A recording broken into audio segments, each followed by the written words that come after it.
não precisam aplaudir, mas podem guardar uma boa recordação desses dois patrocinadores que promovem esse debate da APP, que acontece durante o ano todo. Precisa disso? Ah, desculpa. Mas, boa noite, meu nome é José Francisco Queiroz, eu trabalho aqui na SPM e fui convidado para ser o debatedor desse encontro, que faço com muito prazer. Estava dizendo para os debatedores, falei, eu sou um privilegiado que eu vou estar mais perto do ensinamento. Vou estar aqui pertinho deles e tudo que eles falarem nós vamos absorver com muita atenção. Queria, antes de chamá-los, fazer dois avisos que me parecem importantes. Primeiro, além do patrocínio da Fox e da SPM para essa série de debates chamado Inovadores de Visão, nós contamos sempre com o apoio da GTEC Digital, que nesse momento está fazendo a transmissão desse momento para 4 outras unidades da APP, que estão online, aliás, 3 unidades, e além da nossa concorrente, mas sempre bem-vinda, Metodista, que também está recebendo os sinais aqui através da SPM. Os 3 capítulos regionais que estão em linha conosco nesse momento são da APP de Campinas, da APP de Uberlândia, de Uberaba. Um abraço especial ao pessoal de Uberlândia, que fez, na semana passada, um anúncio específico desse evento, convocando os publicitários de Uberlândia e da região para estarem presentes conosco. O assunto ele não é novo, mas isso não quer dizer muito, né? Hoje em dia, tudo que é novo fica velho no dia seguinte, e nem por isso deixa de se renovar tudo o que nós temos que fazer. É óbvio que esse processo de globalização num mundo cada vez mais globalizado tem interferências que fazem com que a comunicação se adapte a ela, e sempre é um momento de reflexão de como proceder diante disso. É algo inexorável, algo cada vez mais acontecendo, né? Cada vez mais empresas englobando, envolvendo empresas e tendo uma única direção. Às vezes empresas, verdadeiras holding, que têm atuações em vários segmentos de mercado, e as coisas vão ficando cada vez mais unas. E isso tem muito a ver com a comunicação, que ela não tem que ser una, ela tem que ser diferenciada, envolvedora, comprometida, inovadora, repito.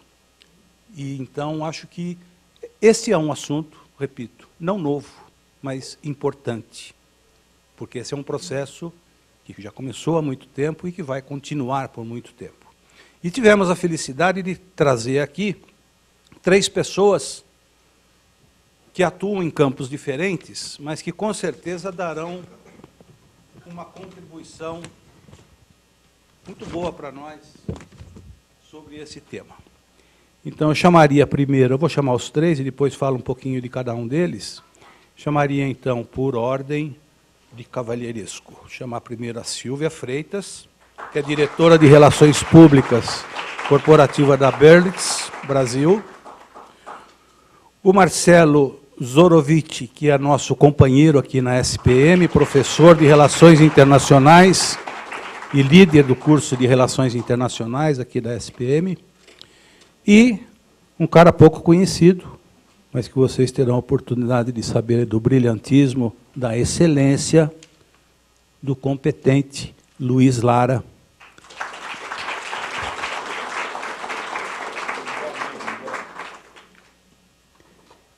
Estamos sentados lado a lado porque estamos solidários na dor. Ao saber que ontem, aos 26 minutos do primeiro tempo, eu fui dormir, depois daquele segundo gol do Palmeiras. O Lara aguentou até o fim, mas eu não aguentei. Eu fui dormir. Bom, nós vamos primeiro dar a palavra. É a ordem que está aqui, né, Jani? É isso? Nós vamos primeiro, então, ouvir a Silvia. A ideia é que eles discorram... Primeiro Marcelo. Eu estava na dúvida. Que eles discorram por 15, 20 minutos no máximo, dentro do tema que foi proposto. Então é hora, antes de dar a palavra para o Marcelo, dizer que o Marcelo é professor de Relações Internacionais da SPM São Paulo e líder do curso de RI dessa mesma instituição nossa. Ele é mestre em Relações Internacionais, formado pela Universidade de Laval, em Quebec, e mestre em Administração de Propaganda e mestrado em Gestão Internacional da SPM e MBA pela FEA, USP, Quer dizer, o cara tem mais graduação aqui do que prêmios que o Pelé ganhou na vida. Então, tem uma experiência, uma visão acadêmica interessante para conhecermos, porque tem a ver hoje a experiência que ele traz ao levar para os alunos de Relações Internacionais algo que é dentro desse tema. Quando se fala relações internacionais, pressupõe-se que a escola ensina diplomatas, a escola não faz ensino para diplomatas, a escola faz um ensinamento de gestão nas relações internacionais das empresas para que essas pessoas tenham um conhecimento internacional da gestão dos negócios e também da comunicação. Então, eu acredito que o Marcelo tenha uma visão acadêmica interessante para colocar para nós aqui. Seus 15 minutos começaram a ser contados. Então, tá bom. Primeiro, obrigado a todos. Posso levantar, não? Sou um tanto quanto agitado, então... queria aqui só abrir uma apresentação. Queria dizer que eu, primeiro, agradecer o convite. Obrigado, Jane. Obrigado ao PP. Obrigado, professor. A minha experiência também ocorreu no mundo empresarial. Então, eu trabalhei 20 anos na Nielsen Company e parte no grupo WPP, e minha formação passa por comunicação. Então, o desafio aqui é juntar um pouquinho de relações internacionais e comunicação. Eu preparei um material aqui, na verdade, que eu acho que vai servir, talvez, de gancho para a Silvia e para o Luiz. Tá? E a primeira questão que eu queria colocar é justamente a transformação que a gente está tendo no mundo. Né? Essa transformação ela passa pelas economias, ela passa por como o mundo hoje está globalizado. E acho que um ponto de partida para nós é mostrar onde está o Brasil hoje, onde estava o Brasil lá atrás e onde está a China. Né? Hoje, a segunda maior economia do mundo, presente em tantos mercados, mas também trazendo enormes dificuldades quando a gente fala de comunicação. Então, um pouco da perspectiva econômica, eu acho que é importante para a gente lembrar, num mundo que hoje movimenta quase que 80 trilhões de dólares. Né? E o Brasil aparecendo como a 7ª maior economia do mundo. Quais são os grandes pontos, e aí eu acho que a gente traz para o debate, dessa globalização? Primeiro aspecto é mostrar que essa integração econômica, não é, derivada, sobretudo nos últimos anos, por um crescimento do comércio, por um maior fluxo de capital internacional, mais investimento externo e estrangeiro, por empresas e por uma troca maior entre governos, ela tem impactado em vários aspectos. Entre eles, não é, além de todos esses que eu citei, existe a questão da comunicação. A comunicação e a conjugação dessa comunicação que traz consigo um investimento em tecnologia muito alto. Se a gente pensar em 20, 30 anos, como é que seria esse cenário lá atrás? Não é? E tem gente que argumenta, bom, a globalização não é algo novo. O senhor comentou no início, puxa, a globalização é algo novo. Não é, mas o caráter dessa globalização é efetivamente novo, ou diferente de 100, 150 anos atrás. Então, eu queria usar um pouco essa palavra, desculpa que está em inglês, mas eu fiz de propósito em inglês, porque mostra justamente a globalização. Não é? Uma palavra chamada interdependência, interdependência entre as economias, interdependência entre os mercados, entre governos, e trazer isso para um contexto atual. Como é que os mercados hoje se configuram e como é que, no final das contas, as empresas, os grupos de comunicação, os consumidores, acabam sendo impactados. Quer dizer, o mundo hoje está muito mais integrado, está extremamente integrado. Quando eu penso aqui numa América do Norte, representando 30% de um PIB global, quando eu penso numa Europa, que representa outros 30%, e a Ásia-Pacífico, e chamo atenção para a Ásia-Pacífico, eu conversava basicamente ali, brevemente com o Luiz, a questão de China, e eu faço questão, trouxe aqui, quer dizer, como é que essa China hoje se integra no mercado global? Como é que o Brasil está integrado no mercado global? E faço uma provocação. Como é que o Brasil está integrado nesse mercado global? Não é? Nós representamos, talvez infelizmente, apenas 2% do comércio internacional. Então, isso é uma oportunidade que existe, e depois acho que o Luiz pode falar um pouquinho de como é que isso se traduz em termos dos grupos de comunicação, como é que nós brasileiros estamos integrados numa cadeia global, ou não. E eu faço um ponto de corte aqui, esse é um pouco da minha área de estudo, mas se vocês observarem esse mapa, isso aqui vem da Organização Mundial do Comércio, não é? OMC, que, para quem tem mais familiaridade ou não tem, ela regula as regras do comércio internacional. Qual é o ponto de corte aqui? Em 1990. O que acontece a partir daqui? O mundo tem uma transformação fenomenal que vem sendo construída a partir da década de 70, sobretudo quando a gente fala de acordos internacionais. Mas quais foram os eventos internacionais que levaram a tudo isso? Eu tenho a queda da União Soviética, eu tenho a queda do Muro de Berlim, eu tenho a configuração dos blocos econômicos. Então, o que acontece? Quando a gente olha para esse cenário internacional, a partir dessa década de 90, a gente vê dois fenômenos fundamentais, ou três, ou vários. Um deles é, eu tenho mais acordos internacionais, do ponto de vista econômico, entre os países. Quais países? Principalmente os países em desenvolvimento. Não é? Então, esses países começam a entrar num jogo internacional, nos negócios internacionais. E, a partir daí, a gente tem uma formação de Mercosul, União Europeia de uma forma mais agressiva, o próprio NAFTA. Então, isso possibilita com que empresas, governos, e eu acredito que os grupos de comunicação tenham sentido esse reflexo, do ponto de vista de uma integração maior ou não. Mas, assim mesmo, existem limitações. Estou tentando ir nessa linha para a gente formar um primeiro framework. Então, como é que a gente mede essa globalização minimamente? Não é? Eu posso falar, bom, hoje eu tenho mais players, mais jogadores no mundo internacional, mais países, mais empresas, mais consumidores. Estamos falando de 7 bilhões hoje, quem sabe daqui a 15, 20 anos, 9 bilhões, como é que vai ficar isso? Cresceu, não é? A tecnologia da informação ela contribui para esse crescimento e, obviamente, a comunicação vem nesse arcabouço. A mobilidade de trabalho ela também cresceu entre países, e isso faz com que as pessoas transitem mais, isso faz com que as culturas e as experiências de um país para o outro possam ser levadas daqui para lá. A Silvia vai falar um pouquinho mais sobre isso. Não é? Então, eu tenho uma integração de mercados que acaba sendo, por aí, desenvolvida. Os números não me deixam mentir, então eu tenho capital flows, que a gente fala, o fluxo de capital internacional, e isso proporciona, entre outras coisas, também um desenvolvimento de marcas cada vez mais globais. Tenho certeza que o Luiz tem mais experiência do que eu para falar sobre isso. E essas marcas globais, eu queria só pegar um exemplo, né? McDonald's, por exemplo, que hoje, né, a gente olha um McDonald's no mundo, como é que ele está posicionado? Será que ele tem o mesmo posicionamento de marca? Será que o preço que ele pratica? Ou seja, como é que o McDonald's... E aqui eu trouxe um exemplo de China, é uma foto que eu fiz em 2010, mostrando que é praticamente igual, mas eu tenho uma adaptação de um cardápio local. Não é? E o preço, né? Nesse mundo tão globalizado e louco que a gente está vivendo, até os índices hoje são globais, né? Big Mac Index. Né?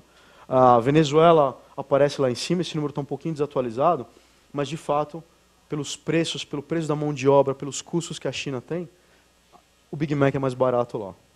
Mas o Big Mac, então tem uma referência de marca global, de uma empresa global com posicionamento específico. Um outro aspecto que eu acho que chama atenção para nós, e o que eu queria colocar na pauta é, a gente falou muito de classe média brasileira, crescimento da classe média brasileira. Não é só no Brasil que a gente teve essa movimentação. O mundo passou, também a partir de 80 e sobretudo no 90, por uma maior mobilidade. Então a gente tem mais consumidores, tem mais gente entrando nessa pirâmide do consumo. Acho que o exemplo da China é um que me chama a atenção.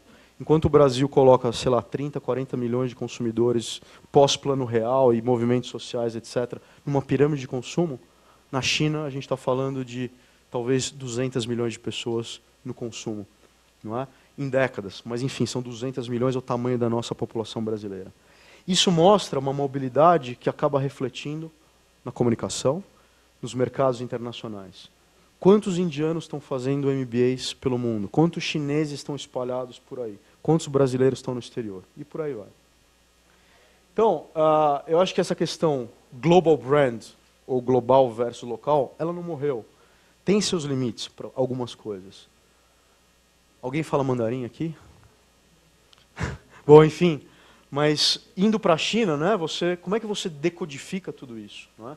Então, por mais que a China também tenha se aberto do ponto de vista do comércio internacional, e é extremamente insaciável quando eu penso em energia, buscando mercados no mundo inteiro, ainda é limitada para algumas pessoas. Eu tenho códigos que só os chineses entendem. Não é? Então, existem limites. Quem já sentou para negociar com a China sabe que é uma dificuldade enorme. Não é? A Silvia vai falar um pouquinho mais sobre isso também. E aqui eu trouxe uma outra questão, que é uma China que se abre economicamente a partir de 78, 80, que vem ganhando escala no mercado internacional. Será que ela está indo para o mundo ou o mundo está indo para a China? E, para mim, essa foto é muito marcante, porque a gente vê o mundo indo para a China, mas existe uma limitação dos chineses vindo para outros mercados. Depende de como é que a gente analisa tudo isso. E vejam, para deixar o gancho um pouquinho para o Luiz, para a Silvia, a gente vê justamente a questão da comunicação. O efeito da internet, o efeito do comércio varejista hoje, impulsionado justamente por outros canais de comunicação que não os tradicionais. O crescimento está aqui. E, de novo, eu faço esse ponto de corte a partir de 1990, para pontuar que consumo, comércio internacional, acordos internacionais, efeito na comunicação, de alguma forma, eles estão interligados. Todo mundo já deve ter tentado falar com um call center, talvez sentado nos Estados Unidos, e de repente você escuta um sotaque indiano, não é? Ou um sotaque, talvez, do sudeste asiático. Esses caras estão conectados no mundo. Para quem trabalhou também com Índia ou China, outros mercados, a gente percebe como essas empresas estão, sobretudo na área de comunicação e tecnologia da informação.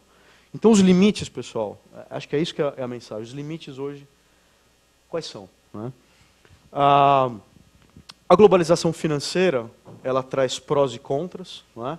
E aí eu queria só deixar essa lembrança, que não é tão positiva, mas os mercados estão tão interconectados que a globalização, não é, provoca uma crise que acaba caindo em vários mercados. Uns sofrem menos, outros sofrem mais. Não sei como é que os grupos de comunicação sofreram, mas a gente sabe os efeitos dessa globalização. Vivemos isso em algum momento da história, talvez lá em 1929, na queda da Bolsa. Não é? Outras crises passaram por aí que bateram no Brasil. Então, o fluxo internacional ele é bastante agressivo, ele é bastante impactante, dependendo da onde a gente estiver sentado. Tá? E para finalizar, outros efeitos da comunicação. Acho que passa bastante para a área que a Silvia e o Luiz vão abordar. Quer dizer, eu tenho uma pressão por uma uniformidade de comunicação ou não? Até que ponto a gente consegue alinhar a comunicação? A imigração, e deixo aqui aberto, ela impacta hoje na comunicação. A gente tem um fluxo enorme de pessoas. Vejam o que está acontecendo na Europa. Não é? Vejam como a comunicação pode impactar em tudo isso. A gente tem tensões étnicas, a gente tem o terrorismo, a gente tem o tráfico de drogas internacional. A minha mensagem é, as barreiras diminuíram, mas existem limitações em muitos casos. Tá? E para deixar esse gancho, né, isso aqui é um pouco de uma abordagem de como um dos grandes pensadores, Samuel Huntington, analisou o mundo há algum tempo atrás. A gente tem tantos conflitos e a gente tem tantos choques de civilizações. Como é que faz essa integração toda? Como é que isso impacta no mundo da comunicação? Será que isso é positivo ou negativo? Eu não tenho todas as respostas. Mas é um fato que acontece no mundo. E por fim, não é? Como, inclusive, os grupos terroristas internacionais ou grupos terroristas locais têm usado a comunicação e outras formas de mídia para propagar o terror. Quer dizer, eu estava falando de blocos econômicos, isso aqui parece o desenho de um bloco econômico, né? É onde o tal do Estado Islâmico está aí disperso. e usando essas imagens chocantes que, em alguns segundos, com essa velocidade da comunicação e da tecnologia, a gente consegue ver segundos depois no Brasil, em qualquer lugar do mundo. Tá?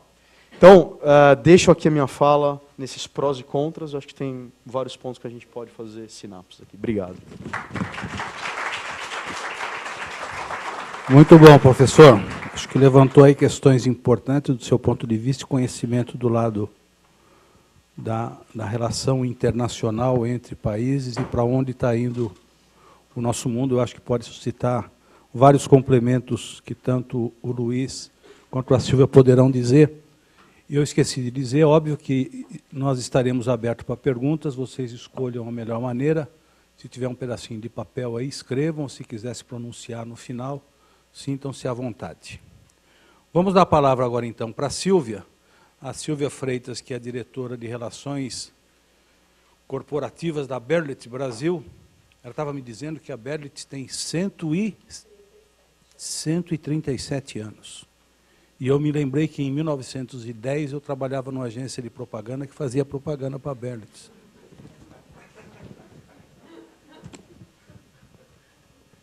Mas a Silvia é diretora de Relações Corporativas da Berlitz, como eu disse, e ela falará sobre uma nova ferramenta que a Berlitz está lançando. Então, está trazendo uma novidade aqui para nós. Ela tem no seu currículo... Barrigudo e sem mesa é difícil.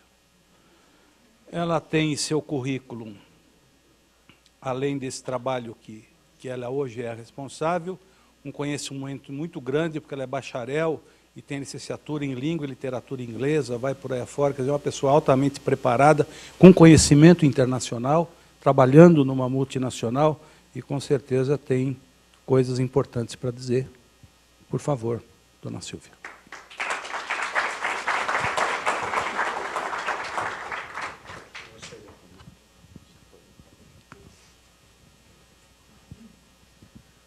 Bom, gente, boa noite. Obrigada, Marcelo, pelo convite. SPM, em nome do Berlitz, eu agradeço.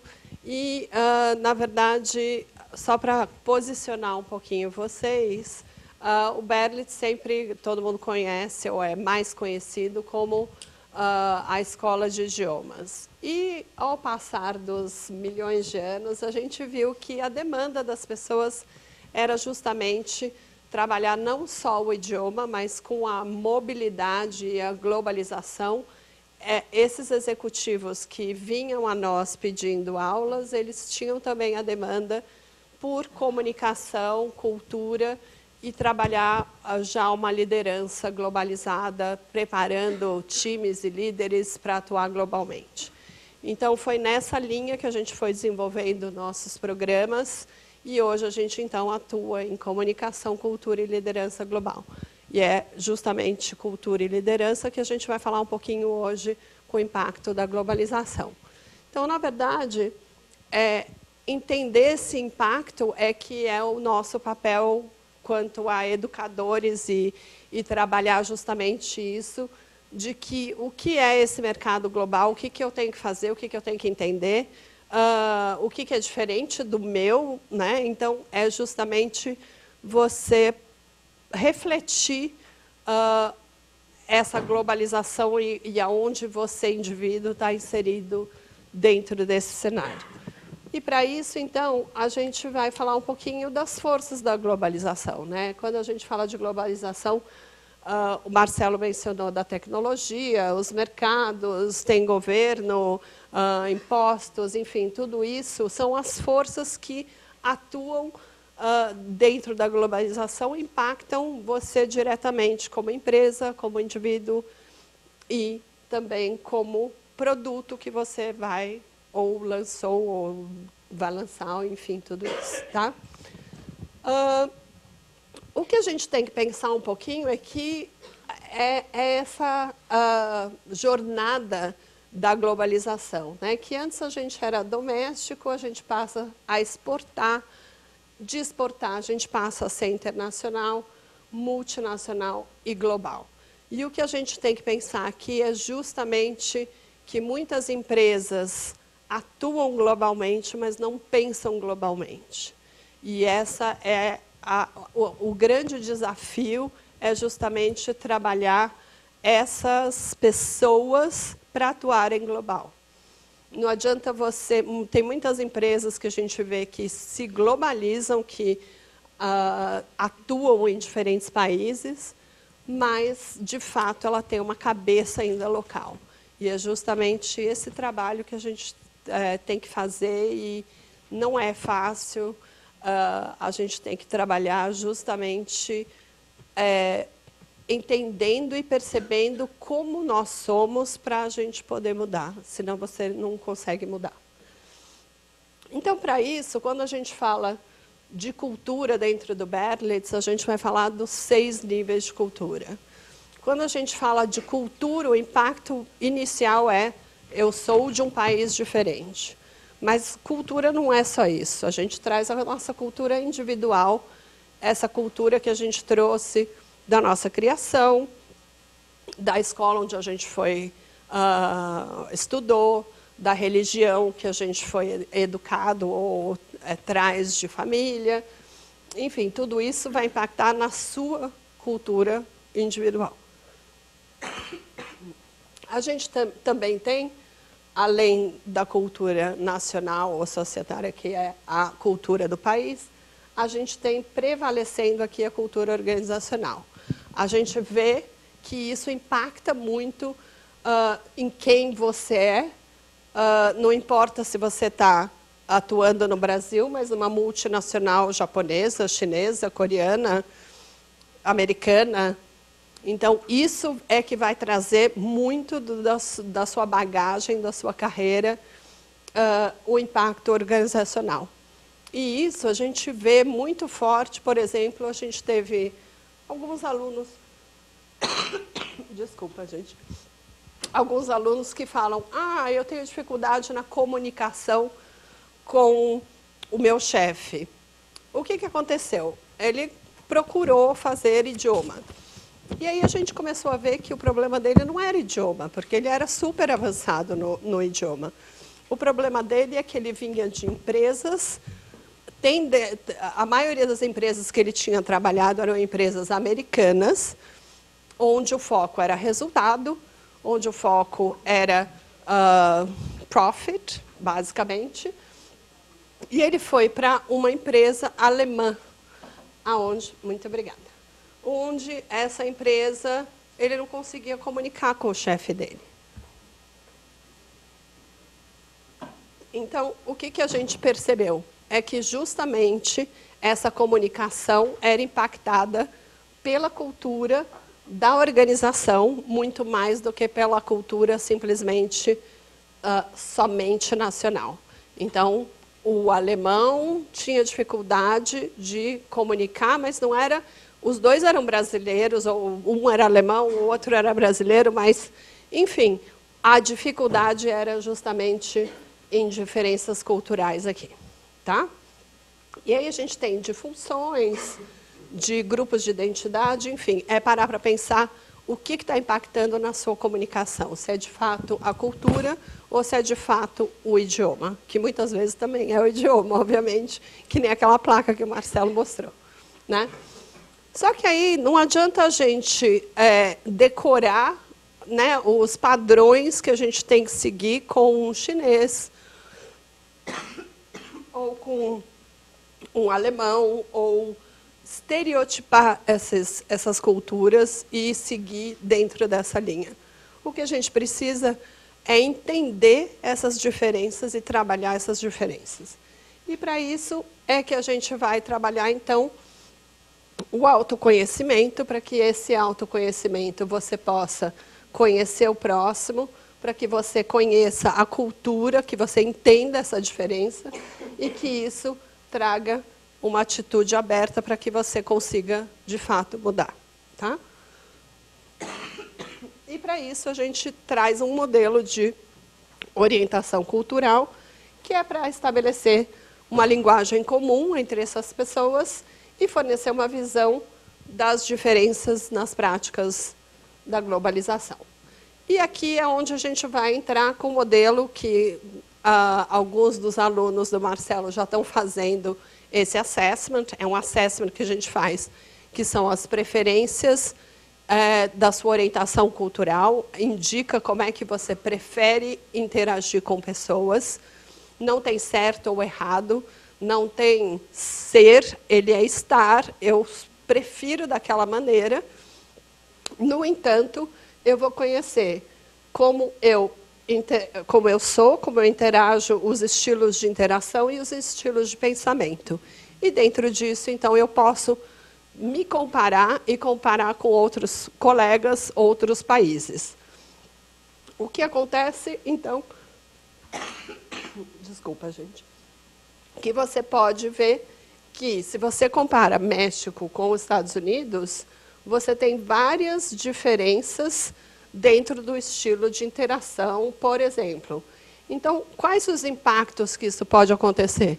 É que um americano fala diretamente as suas opiniões, enquanto que o mexicano é muito indireto nas suas relações.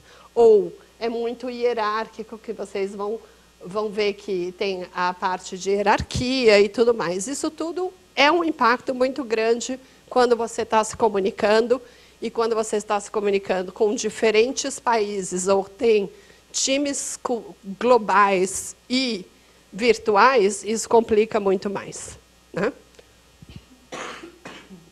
Então, aqui eu trouxe para vocês terem uma visão de diferentes países, comparando um país com o outro e as diferenças. Aí a gente pode elaborar mais, não vou falar muito a esse respeito, mas a gente tem como, inclusive, ver os meus gaps, por exemplo, quais são os gaps em relação à Holanda, no caso.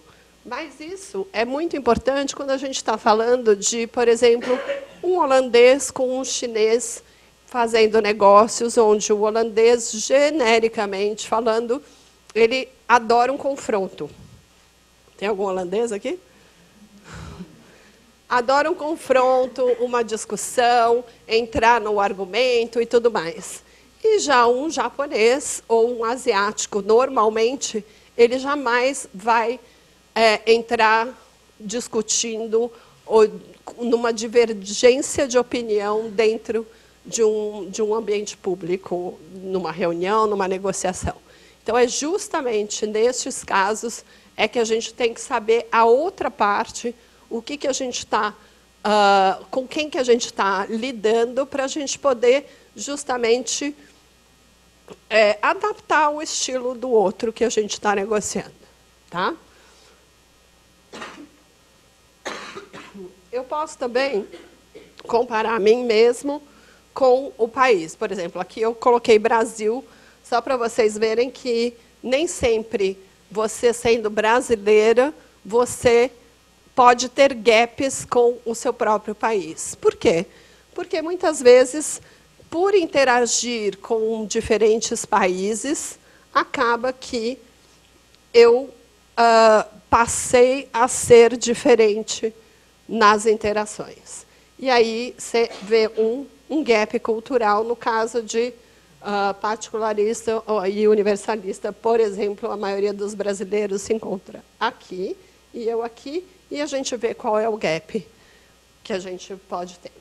A gente também pode trabalhar com times. Então, aqui a gente vê que 70% do time, 30% do time está aqui. Enfim, você compara pessoas, e dentro de um time todo, você vê aonde você se encontra e quais vão ser os gaps com aquelas pessoas daquele time que você participa. Isso aqui é para minimizar conflitos e trabalhar a comunicação de fato. Aqui eu peguei genericamente vendas em todos os países do Berlitz. Então, a gente tem aqui vários países, nem todo mundo está aí, mas a gente pegou genericamente um grupo para a gente mostrar que existem diferenças e que você vai ter gaps em comunicação com outros países. Tá? E aqui a gente vê quais são essas diferenças entre os times e tudo mais.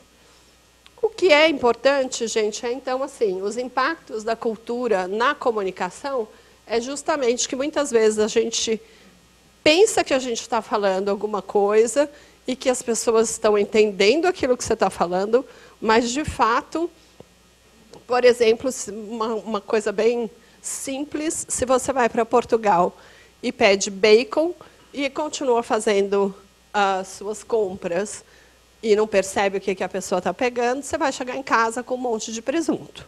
Você não vai chegar com bacon. Ah, mas nós falamos o mesmo idioma. Sim, fala o mesmo idioma, mas não é a mesma coisa. Né? Então, muitas vezes a gente não percebe. É tão normal, eu quero bacon, e acha que a pessoa vai te dar aquilo que você quer, você não leva bacon para casa.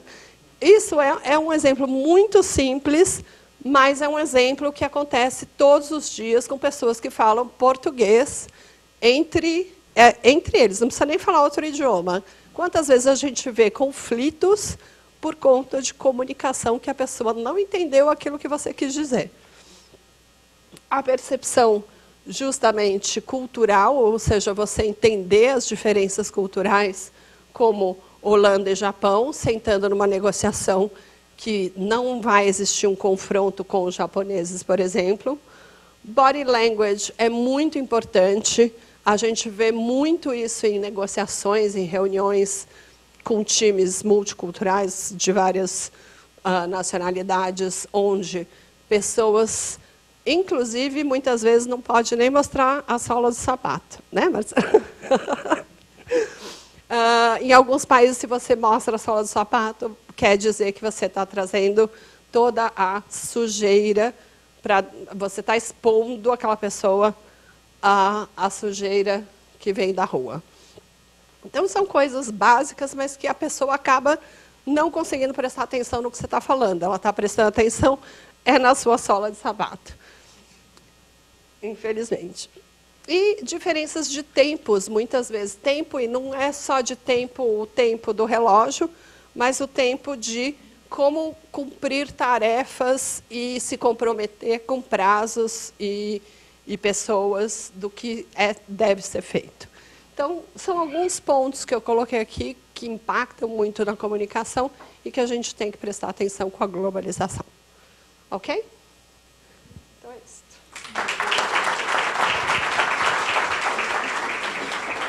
Muito obrigado, Silvia. Obrigada. Você deu uma contribuição importante aí para aumentar a visão deste assunto. Vamos agora, então, para o terceiro e último convidado, meu amigo Luiz Lara. O Luiz dispensa comentários, apresentações, porque tem uma vasta carreira profissional de sucesso, mas eu gostaria de pontuar, para quem o conhece há menos tempo, o Luiz começou a agência dele há 20 e poucos anos, 22, 23 anos atrás, né, Luiz? 1992, junto com o não menos competente Liu Eukovic. E, antes disso, ele trabalhou na UMAP. O Luiz tem uma passagem importante, interessante, ainda como jovem, na Embratur e na Paulistur. Fez um trabalho nessas duas entidades, no momento em que quase não se falava de turismo nesse país, não é? E isso tudo ele fez antes de virar o dono da agência, que hoje pertence ao grupo TWA. O Luiz tem também uma contribuição para a publicidade interessante, porque ele participa ativamente das entidades de classe, e eu, particularmente, admiro profissionais assim, porque eu acho que aqueles que podem se dedicar à preservação de uma entidade de classe em benefício de um prol maior, que é a valorização daquilo que se luta, é muito importante. E o Luiz já foi presidente da ABAP, Associação Brasileira das Agências de Propaganda. Ele atualmente é o presidente do conselho dessa mesma ABAP. Ele é vice-presidente da nossa APP e também se dedica um tempo para a própria SPM. Ele é conselheiro vitalício da escola e tem dado a contribuição dele, participa do conselho deliberativo da escola, que é realmente quem comanda os destinos da SPM, e o Luiz dá a sua contribuição muito bem. E tem uma visão muito boa do negócio da comunicação. Mais do que isso, o cara fala pra caramba. quem não o conhece vai ter a oportunidade.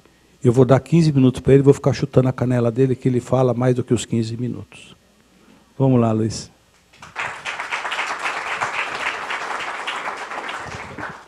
Bom, boa noite a todos, parabéns ao Zé Maurício, aos amigos da APP, por organizarem um encontro como esse. Nós temos o privilégio de poder compartilhar um pouquinho sobre a influência da comunicação na globalização.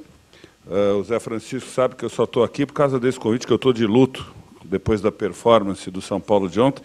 Mas falando em globalização, nós somos tricampeões mundiais, né, Zé Francisco? Coisas regionais a gente já não se dá bem. Mas, olha, quando a gente fala em comunicação, é exatamente o que o professor Marcelo, a Silvia colocaram aqui, com muita pertinência e adequação. Primeiro, o papel do Brasil no mundo. Eu costumo sempre dizer para os meus sócios americanos da TBWA, o Brasil não é a América Latina, o Brasil é uma grande ilha dentro da América Latina. Mas nós não olhamos para os nossos vizinhos hermanos, nós não cantamos música em espanhol, nós sempre olhamos primeiro para a Europa até a Segunda Grande Guerra.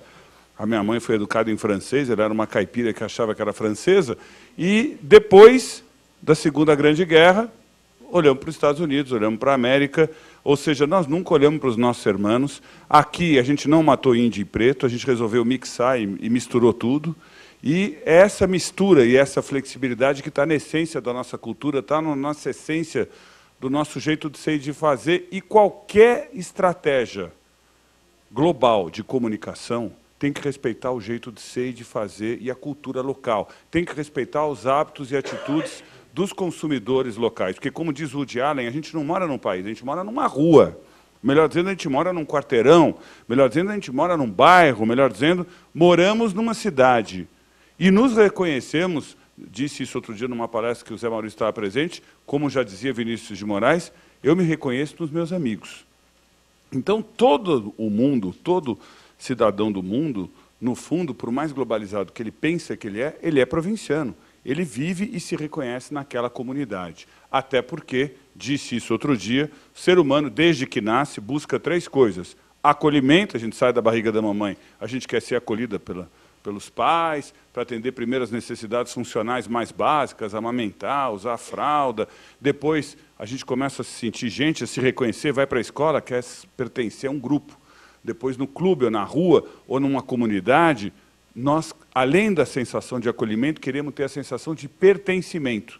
E o reconhecimento vem depois. A gente quer deixar, como estava dizendo o Zé Francisco aqui, um legado pessoal, um legado profissional que seja reconhecido. Então, acolhimento, pertencimento e reconhecimento está presente em toda a população de cada canto desse mundo.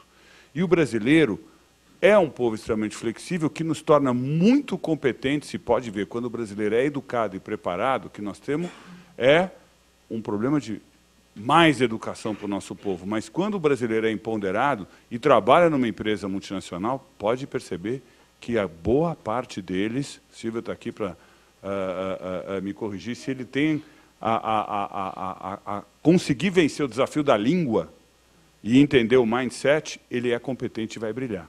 Os brasileiros brilham em multinacionais do mundo inteiro. Especificamente no mercado publicitário agora, em que as 30 maiores agências, nós temos 27 associadas a grupos multinacionais, a WPP, a Omnicom, a Interpublic, o Grupo Avaz, dentre outros, estão presentes no Brasil, mas podem perceber, nenhum desses grupos, nenhuma das agências associadas a grupos multinacionais está comandada por um gringo. Quando eu entrei nesse mercado, que o Zé Francisco e o Emanuel já estavam, todas as agências multinacionais eram comandadas por gringos, em sua maioria. Hoje não. Todas elas têm sócios locais. Elas são comandadas por sócios empreendedores locais ou por executivos locais. Ou seja, o talento brasileiro está falando mais alto, porque não tem mais como um Brasil, com o tamanho do mercado interno que nós temos hoje, mais de 100 milhões de pessoas na classe média, um mercado que é estratégico para marcas globais, prescindir da liderança de um brasileiro na sua estrutura local. Ali o Lara TBWA, que o Jacques e eu somos sócios, e hoje temos como sócios o Márcio Oliveira, que é sócio-presidente, o Manir Fadel, que é sócio e responsável pela área de criação, e a Sheila, que é sócia e CFO, ela tem capital da TBWA, nós continuamos como sócios, mas ela é comandada por brasileiros. E mais do que isso, a globalização, com a entrada desses grupos internacionais, permitiu que vários talentos brasileiros hoje brilhem no mundo. porque nós temos vários criativos que deixaram o Brasil e estão morando fora e fazendo a diferença em várias agências multinacionais do mundo, porque o talento brasileiro é respeitado no exterior. Agora, não há como uma marca global, mesmo respeitando as suas policies globais, deixar de reconhecer e respeitar o jeito brasileiro de ser e de fazer. E eu vou mostrar aqui para vocês, já que estamos falando em globalização, uma palestra que o Márcio Oliveira fez segunda-feira agora, em Nova York, para 50 diretores e executivos associados da TBWA. Vamos para o próximo slide? Né? E aí ele tentava mostrar para eles como é o Brasil. E primeiro dizendo, o Brasil é grande. É a quinta país do mundo em área, por isso que é uma big island, por isso que a gente sempre olhou para dentro. É um país que nunca olhou para fora. Daí o fato, e isso nós temos que lutar, e essa geração de vocês tem tudo para mudar, nós somos um país exportador de commodity. Tradicionalmente vivemos de commodity. Nós temos que aprender a exportar marcas. Até porque nós estamos vivendo, neste momento, e acho que vai prevalecer na próxima década, o Marcelo, que entende mais de relações internacionais e política geoeconômica do que eu, sabe que o ciclo das commodities encerrou a década de ouro que nós tivemos na década passada. Preço de minério de ferro, preço de petróleo, os preços das commodities estão baixando no mundo. O ciclo de ouro passou. Durante os próximos 10 anos, porque tudo é cíclico na economia, nós vamos penar. O Brasil está sofrendo já essa precificação com a crescente desvalorização da nossa moeda, do real, e a reprecificação em dólar de todos os nossos ativos.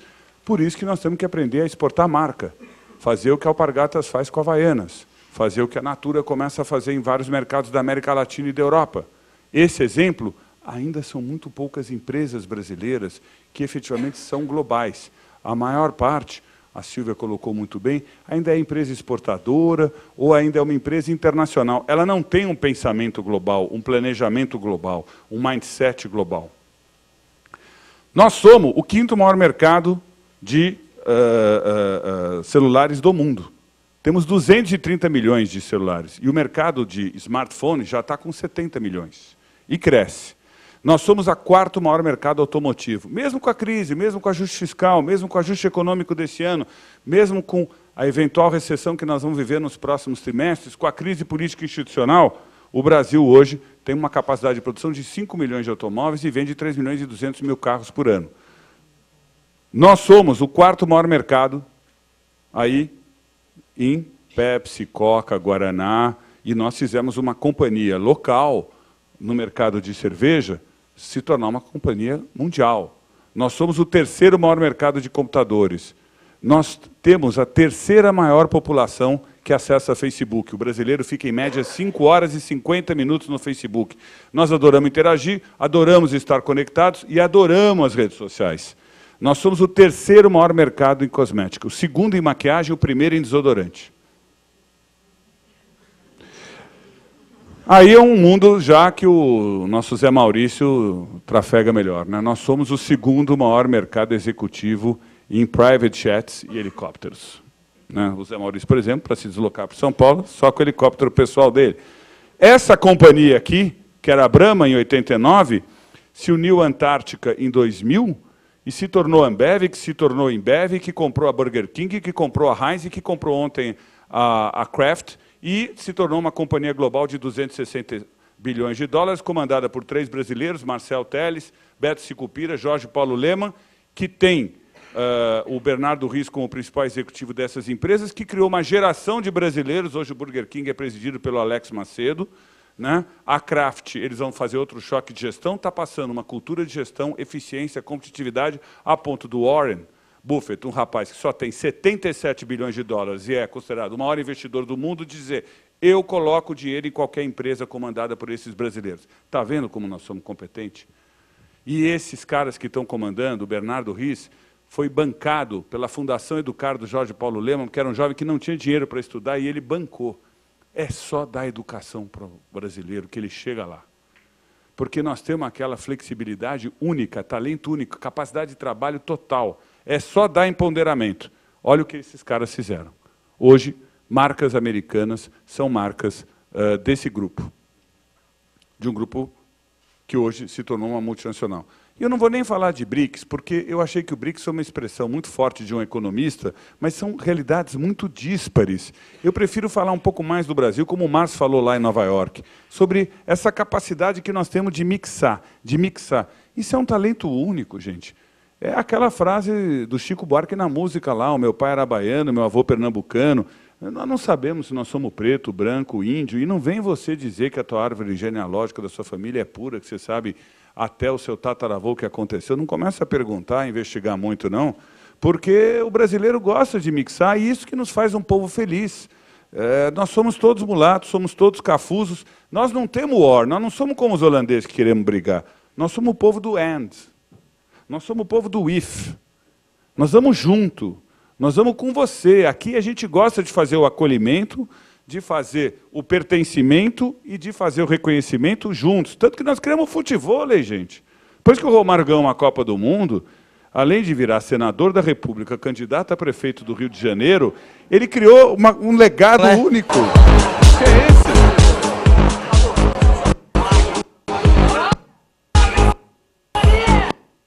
E olha que rodou bem na agência, viu?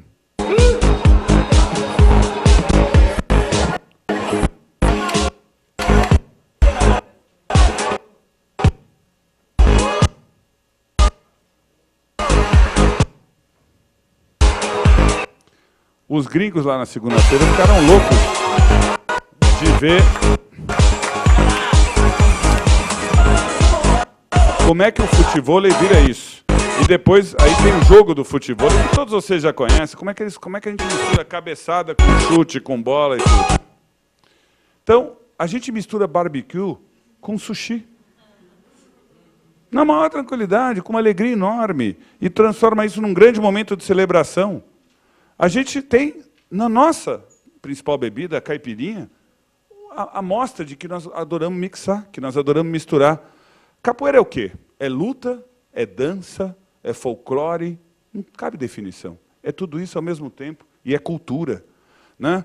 Nas novelas, né, que a gente tem que terminar logo para poder ver o próximo capítulo de Babilônia, embora o Zé Francisco não está provocando uma grande discussão sobre a diversidade, a novela, na verdade, é uma mistura de novela e lançamento de hábito, de moda. Né? Salve Jorge tinha um merchandising tremendo de produtos de beleza, né? O Clone lançou os slangs aí, e o Caminho das Índias fez o brasileiro adotar uma moda indiana. Aqui no Brasil, a gente tem mixed ritmos em tudo, a gente faz o samba rock. Né? Sério, você dançar nessa hora, a gente tinha combinado isso. Né? Eu bebo sim. Você acha que isso rola no mundo inteiro com essa facilidade que a gente faz aqui, música? Como é que a gente pode? Eu estava lá no Carnaval do Rio de Janeiro, porque a gente tem um cliente que é patrocinador lá, e de repente a gente vê Beatles ali na Lagoa. Olha isso.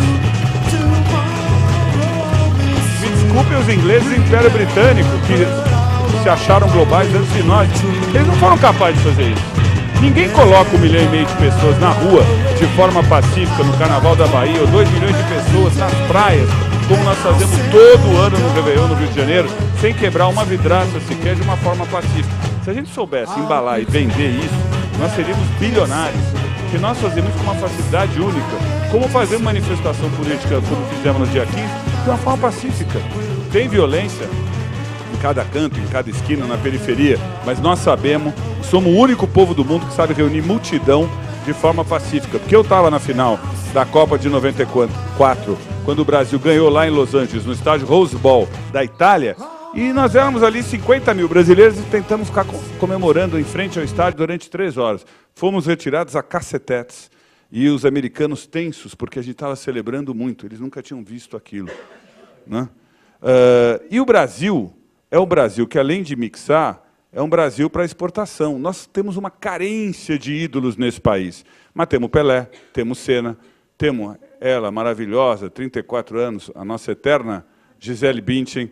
Temos até, inacreditavelmente, um cara que a gente, como todos os nossos ídolos, não admira muito, mas ele é um fenômeno editorial no mundo. Como a gente aqui despreza a Brigitte Bardot na segunda vez que ela põe o pé no Rio de Janeiro, ou a Naomi Campbell, a gente já devolve, ou Calvin Klein, que já não sai do Rio de Janeiro, a gente já não dá bola para ele. Mas a Bebel Gilberto e o seu Jorge, quando eu ando por esse mundo aí, eu ouço eles em qualquer hotel, em qualquer bar, em qualquer restaurante. É cool. E não vou nem falar do nosso ídolo maior, né? Vocês podem dançar, né? Com a dancinha, que aqui também entrava o vídeo com a dancinha, mostrava os jogadores dançando, mas não sei o que aconteceu. O Zé Francisco, depois da derrota de ontem, está me boicotando, né? O Romero Brito é um fenômeno em Miami, é um fenômeno. Os Gêmeos estão em Nova York, os Gêmeos estão em Londres. Sebastião Salgado, então, nem se fala. Sebastião Salgado está conectado, é o pulso do Brasil no mundo, sem contar a Havaianas, meus amigos. A Havaianas é uma marca cool e agora nós temos o nosso novo campeão mundial de surf. E, olha, 108 milhões de pessoas na classe média, a Procter & Gamble, a Unilever, a Nestlé, as montadoras e todas as demais marcas continuam considerando o Brasil um mercado-chave. Mesmo num ano mais difícil, todos eles estão mantendo seus investimentos em publicidade, podem diminuir, podem ajustar, podem tentar recuperar a margem, não há milagre. Mas pergunta se algum deles vai embora do Brasil. Da Venezuela eles podem ir. Da Argentina, muitos já foram. Do Brasil, eles não vão embora. Do Brasil, eles não vão embora. Porque o Brasil é mercado-chave. É o 7º mercado do mundo, mas é mercado-chave. E por isso que as multinacionais todas de comunicação estão aqui. Por isso que está a Young Rubicam, por isso que está a Ogilvy, por isso que está a Thomson, por isso que está a BBDO, a DDB, por isso que está a TBWA. E eu não quero ser injusto aqui não mencionar a VAS, as agências Macan, do Grupo Interpublic e todas as demais. Todas comandadas por talentos brasileiros. A classe C está aí aprendendo a viajar, mas está feliz, né? A gente até tem um guia que eu mostrei para os gringos, um jeito mais fácil de levar a vida, lançado pelo Renato Meirelles, do Data Popular, para o brasileiro da classe C aprender hábitos básicos de consumo e não ter medo, né? A gente tem uma Cacau Show, que abriu um nicho, que atraiu uma concorrência da Brasil Cacau, que já tem 1.700 lojas no Brasil inteiro. E a gente gosta de estar em todas as ondas. Não tem povo mais ansioso e, até por ser emergente, mais aberto ao novo do que nós. Nós somos abertos. Nós mixamos, nós misturamos língua, nós falamos idioma que nós não sabemos, nós repetimos palavra que nós não entendemos direito o sentido, e já colocamos bossa, e já caricaturizamos, e já colocamos humor. Então, a gente está sempre buscando a nossa onda, e aí eu estava mostrando para os gringos nessa palestra, e o Márcio mostrou na segunda-feira em Nova York, o lugar que vai sediar as Olimpíadas, o MASP em São Paulo, lojas cool como Havaianas, que podiam estar em Nova York, podiam estar em Amsterdã, podiam estar em Berlim, ou em qualquer lugar do mundo. O Figueira, que é um restaurante que o Zé Francisco tem essa mesa cativa embaixo da árvore, que também podia estar em qualquer lugar do mundo. Esse lugar ali, em frente ao Conjunto Nacional, em frente ao SEMP. Eu acho as bicicletas um ícone. Pode dar uma grande discussão política aqui, mas eu acho que as bicicletas mostram uma cidade como São Paulo, é uma cidade cosmopolita, é Nova York da América Latina, sim, é Manhattan da América Latina, e está discutindo essas questões em arte, tem o Easy Taxi, já tem o Uber. Nós temos uma economia criativa de ponta numa cidade como São Paulo, tanto que nós temos uma SPM em São Paulo, que é exemplo para as demais SPM que estão nos assistindo no Brasil inteiro, né? E é um país que gosta de se conectar, que gosta de falar nas networks, que fica mais de 3 horas, que teve mais de 3 bilhões de interação no Facebook, que tem 1.3 mobile phone per person, que coloca o Mark Zuckerberg olhando o Brasil com muita atenção, né? E a criatividade brasileira, o modelo brasileiro de agência de publicidade, que o Emanuel pode falar melhor do que eu, colocou os profissionais de atendimento, planejamento, mídia, criação, o digital, tudo dentro debaixo do mesmo teto. E isso fez com que a propaganda brasileira criasse asas, voasse. E eu não preciso dizer aqui que nós somos um dos países mais premiados em Cannes. O 3º lugar todo ano é nosso. O Emanuel, que é um grande emulador de jovens talentos com o Young Creative, sabe disso. E todo ano é Estados Unidos, Inglaterra e Brasil. Não dá para comparar o tamanho da economia, mas nós estamos sempre em 3º. E em muitos anos, as agências brasileiras são as líderes, são as mais premiadas. O case de Dove foi feito por um brasileiro, o Anselmo Ramos.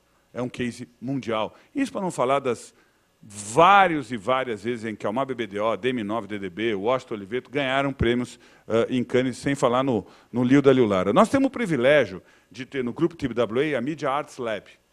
Media Arts Lab é uma agência criada pelo grupo e pelo Liclau para atender a marca mais admirada do mundo, cujo valor hoje é de 750 bilhões de dólares, maior que todo o valor de todas as ações no Bovespa.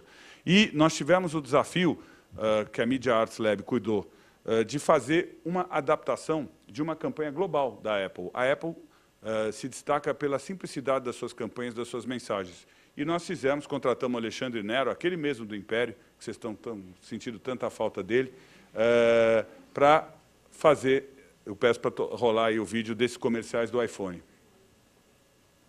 Espero que funcione. É aqui? Este é o novo iPhone 6. E esse é o novo iPhone 6 Plus. Já viu as coisas que a câmera pode fazer? Vi inacreditável. A câmera lenta tá mais lenta do que nunca. E o time-lapse transforma horas em segundos. A estabilização de imagem deixa tudo suave. Oh, bem suave. As câmeras dos novos iPhones estão melhores do que nunca. Suave. Mais suave. Suave. Não, faz comigo aqui. Suave. Melhor agora? Mais ou menos. Vamos ver mais um. Ô Zé, você me põe para fora a hora que você mandar aí, tá? Não, você está agradando. Pelo amor de Deus, o brasileiro quer sempre agradar. Por enquanto. Vamos lá. Tan, tan, tan, taran. Down, down, down, down, down, down, down, down, down, down, down. Tan, tan, tan, tará, tan, dan, da, da, da.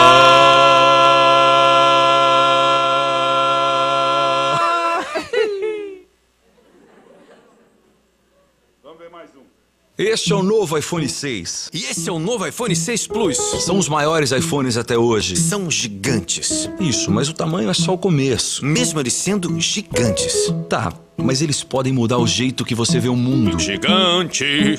Sim, mas eles podem melhorar sua saúde. Gigante. Como eu estava falando, eles são os maiores e mais poderosos iPhones já feitos. Gigantaço. Para com isso, por favor.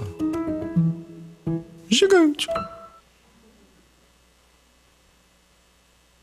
Esse é o novo iPhone 6. Esse é o novo iPhone 6 Plus. Eles vêm com o saúde, para te ajudar a cuidar de um monte de coisa. Tipo, hoje eu andei 6,1 quilômetros. Bom, eu corri 7,3 quilômetros. Eu subi 11 lances de escada. Eu tomei um suco de acerola que tinha 46 calorias. E eu comi um pote inteiro de brigadeiro que tinha 823 calorias. Ai, papai. Você sabe que isso não faz bem, né? Ou se faz. Me fez um bem?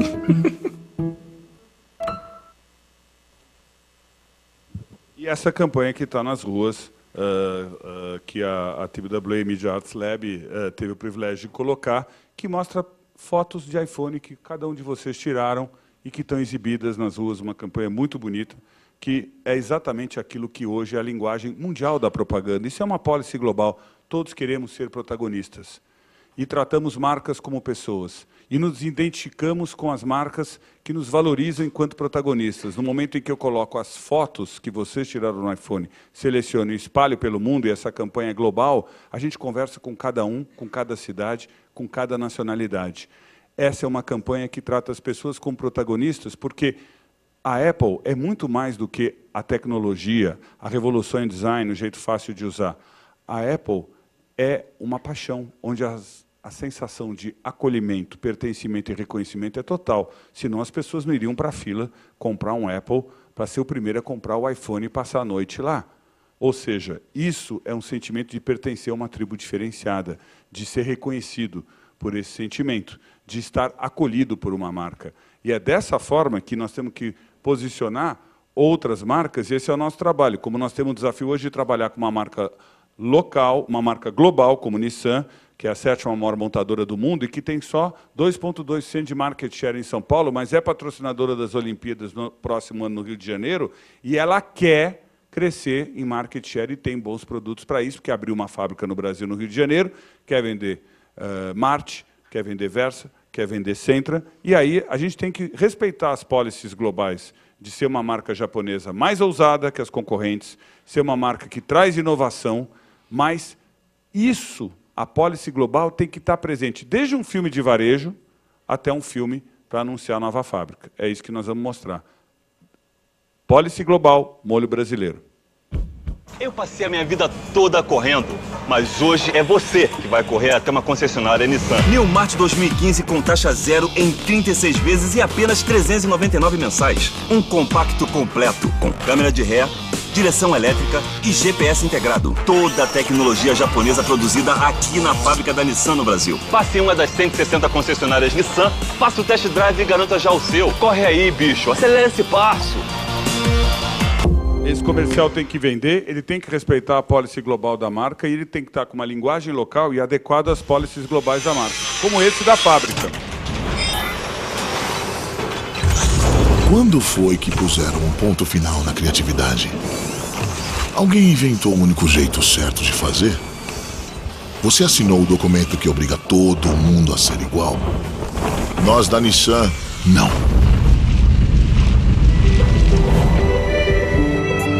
Nós fugimos do óbvio para fazer seu coração bater mais forte.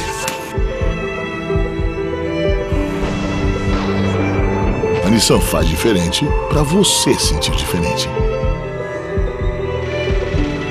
Nissan, innovation that excites. E o que aconteceu na nossa agência está acontecendo...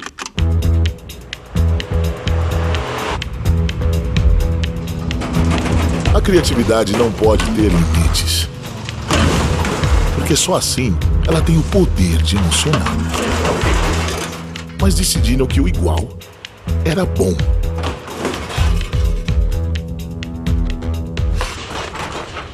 Nós da Nissan discordamos. A gente faz diferente para você sentir diferente.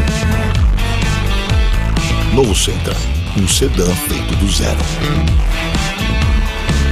E não é fácil. Innovation that excites. E não é fácil conquistar mercado com tantas marcas estabelecidas e competentes. E nós tivemos, no ano de 2014, a chance que a maior parte das agências brasileiras, a MAB BDO fez com Visa, a W Macan fez com Mastercard, de criar, a partir do Brasil, campanhas que foram passadas no mundo inteiro, com marcas como Adidas e Gatorade, ligadas ao tema da Copa do Mundo. E isso vai se repetir em 2016, onde essas marcas todas vão estar olhando para o Brasil.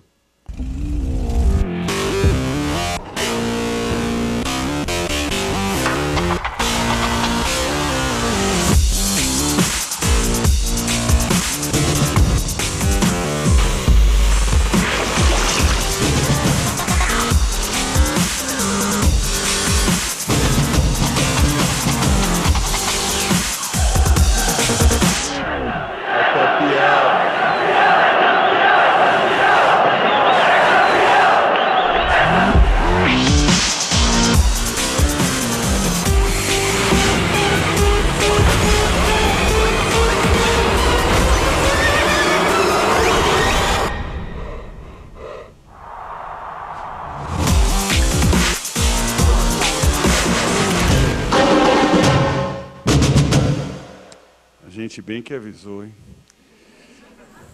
E esse Gatorade. Essa campanha passou no mundo inteiro. Filmada aqui, criada por brasileiros. Junte isso tudo e teremos então bibidi-bobidi-boo. Salagadula, mexicabula, bibidi-bobidi-boo. Isso é magia, acredites ou não, bibidi-bobidi-boo. A salagadula nem eu entendo este angu, mas a mágica se faz dizendo bibidi-bobidi-bibidi-bobidi-bibidi-bobidi-boo.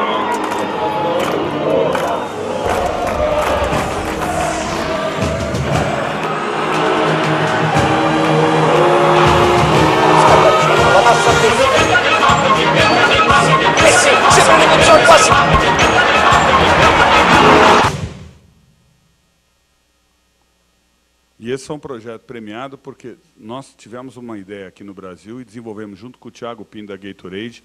Nós fizemos um Gatorade específico para cada jogador a partir do biotipo do suor de cada um. Cada um recebeu, antes do início da Copa, o seu Gatorade específico.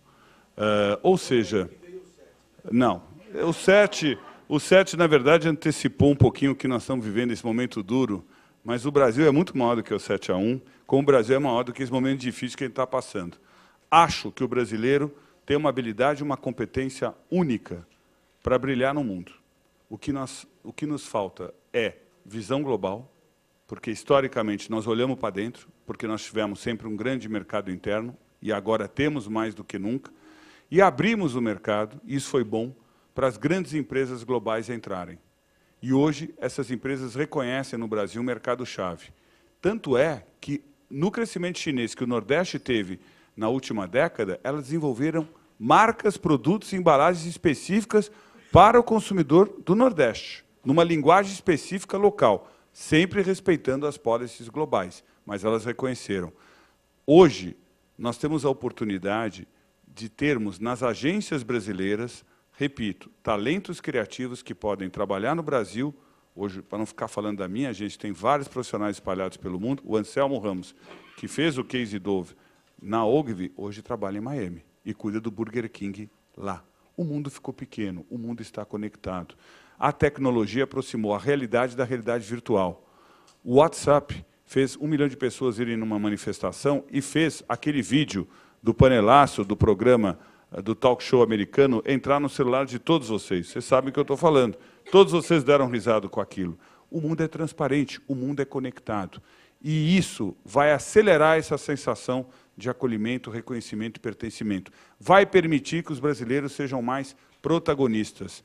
É hora de nós afirmarmos o nosso talento aqui dentro do Brasil, porque o Brasil é mercado-chave, e é hora, sim, de encarar isso com a maior naturalidade, dos brasileiros voarem pelo mundo, porque nós ganhamos asas, e mostrarmos a nossa criatividade em Nova York, em Los Angeles, como tem vários brasileiros brilhando lá na Chai Day TBWA em Los Angeles, em Londres, na Ásia.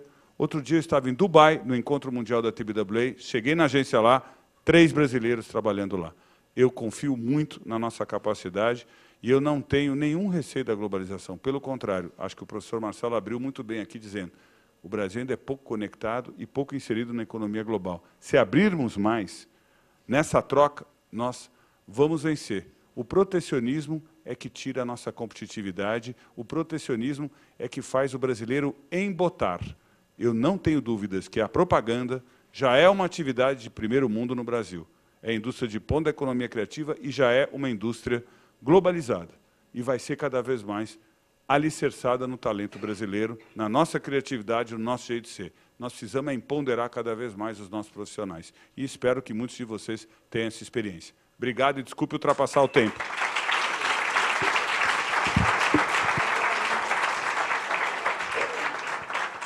Eu avisei que ele era brilhante, hein? Então vocês não foram pegos de surpresa. Eu pediria agora, então, para os nossos 3 convidados chegarem até aqui. Caso vocês tenham alguma pergunta, eu tinha dito que poderia ser feito ao vivo, mas se elas puderem ser feitas por escrito, nós podemos aproveitar para poder transmitir à distância, nós estamos falando com os nossos outros parceiros. Enquanto não chega nada aqui, eu queria dar um rápido repasse de coisas importantes, pelo menos para mim, que foram marcantes nessa noite. O nosso professor Marcelo falou coisas importantes, para mim surpreendente, de que o Brasil tem apenas 2% do mercado internacional. Quer dizer, quando nós vemos hoje, do comércio internacional, né? Quando nós vemos todo o potencial disponível que temos e o quanto que o Luiz contrapôs do que nós temos a exportar, nós temos aí uma oportunidade de crescimento fantástico, né, nesse país. Acho que a visão dele a respeito das marcas globais e o que isso significa do lado da imigração também era uma outra coisa que eu não havia pensado. Quer dizer, na medida em que esses países se conversam mais e as pessoas trocam mais de lugares, a influência que isso passa a ter, tanto no consumo quanto no hábito de comunicar para esses públicos que passam a ser cada vez mais heterogêneos, porque trazem consigo a cultura, o hábito daquilo dos países de origem, né? Um ponto de reflexão importante também. A diferença do preço do McDonald's, eu fiz aqui uma piadinha. Eu acho que se continuar assim naquele quadro, vai chegar o dia que a CVC vai fazer uma promoção de levar brasileiro comer McDonald's lá na Venezuela, na China, porque está valendo a pena. Né? A diferença é tão grande que vamos comer um Big Mac, é o mesmo do Brasil, vamos comer na China, por R$ 2,75, não é isso? É muito bom isso. E os limites e códigos de cada país que precisam ser respeitados, que acho que caminha uma voz que eu senti que é igual nos três debatedores, do lado da comunicação, o respeito a essas coisas locais. Acho que isso são pontos importantes que me chamaram a atenção. Do lado da nossa querida Silvia, acho que ela traz uma contribuição importante de ser uma escola de línguas, né? E como é que uma escola de línguas, e centenária como é, a Berlitz, trata esse assunto de um mundo que cada vez fala mais línguas iguais. Eu acho que isso é uma riqueza muito grande. Você falou uma coisa que eu já notei aqui, que são frases daquelas que são simples, mas que eu gostaria de ter criado. Né? Atuar globalmente não é pensar globalmente. Isso é uma coisa muito séria, muito importante, que você ressaltou. E essas diferenças culturais e o autoconhecimento de cada um desses povos, dessas localidades, tem uma importância muito grande que traz para a mesa exatamente essa oportunidade de você pensar com produtos globais, ter desempenhos globais, mas ter o respeito da comunicação dentro daquilo com quem você está falando. Acho que isso foi uma importante contribuição. E o nosso amigo Luiz, eu vou sair daqui, ligar para Brasília e pedir para a Dilma contratar o Luiz para ser ministro do Brasil, porque nós estamos precisando, pelo menos no último ano, eu nunca ouvi nada tão para frente desse nosso derrotado país quanto o Luiz colocou. Ele mostrou outro país. Não é, o pior é que tudo é verdade. Nós não olhamos essas coisas, né? de uma clareza, de uma inteligência que o caracteriza, mas de uma importância muito grande daquele negócio, parafraseando aquilo que o Nizam já disse, né? E ao invés de chorar junto, vamos vender lenços. E é exatamente isso que essa alma da comunicação, de descobrir os valores e benefícios de produtos e serviços, é que diferenciam homens importantes na comunicação do mundo. Acho que o Luiz deu uma grande lição para todos nós aqui. Eu acho que dá para esquecer um pouco tudo que nós estamos passando de dificuldades e acreditar. Hoje ainda dizia com alguém que eu estava conversando de uma situação momentânea que eu acho que está acontecendo com a economia, com o país, com as coisas, com o desenvolvimento. Eu também tenho uma visão otimista das coisas, e eu dizia o seguinte, olha, vamos fazer de conta que batemos no fundo do poço. Pior não vai ficar e depende de nós o que nós podemos fazer para alçar um novo voo. Talvez até por acreditar em todas essas coisas que foram apresentadas aqui, seja da importância do espaço que o Brasil pode ganhar internacionalmente nos negócios, seja que aquilo que temos de bom e que às vezes não valorizamos. Hoje eu tive a oportunidade de bater um papo com os alunos aqui da Arenas. A Arenas é a nossa escola experimental, e, óbvio, feita com os alunos, agência experimental, desculpa. E eu fui chamado a falar porque a minha origem é da área de mídia, e está havendo hoje um desacerto nessa coisa do que é a mídia, do que é a comunicação dessa garotada que hoje, cercada pelo tablet, pela internet, pelo celular, não tem considerado coisas importantes que uma escola como a SPM precisa estar preocupada, que é os valores da comunicação a partir dos valores dos meios de comunicação, o que são eles. E isso é uma responsabilidade muito grande que nós temos. Então, fui lá bater um papo com eles e estava dizendo exatamente esse lado positivo das coisas que nós temos e que parece que fica a derrocada porque o novo de hoje é o velho de amanhã, a superficialidade predomina, um pensamento de contribuição para o negócio da comunicação é deixado de lado. O fato de você falar com pessoas não significa dizer que você está chegando até elas para vender produtos e serviços, porque não tem mais espaço para isso. Quando você vê um comercial desses brilhantes feito pela agência do Luiz, isso é feito para ser transmitido na mídia tradicional. A mídia tradicional que tem ainda um dinheiro aplicado em comunicação, porque se acredita nisso, porque esse país de hoje ele tem um avanço muito grande nas redes sociais. Eu não quero parecer aqui o velho caquético, mas nós temos muito que aprender onde nós estamos para o curto prazo. Nós temos, dos 200 milhões de brasileiros, 108 com acesso às redes sociais. É muita gente? É. Era 50 milhões há 3 anos. Vai ser 150, vai ser a 200. Só que hoje nós temos responsabilidades de vender produtos e serviços para 200 milhões de brasileiros, para 100 milhões da classe C, que é a classe emergente, que tem segurado muitas das empresas desse país.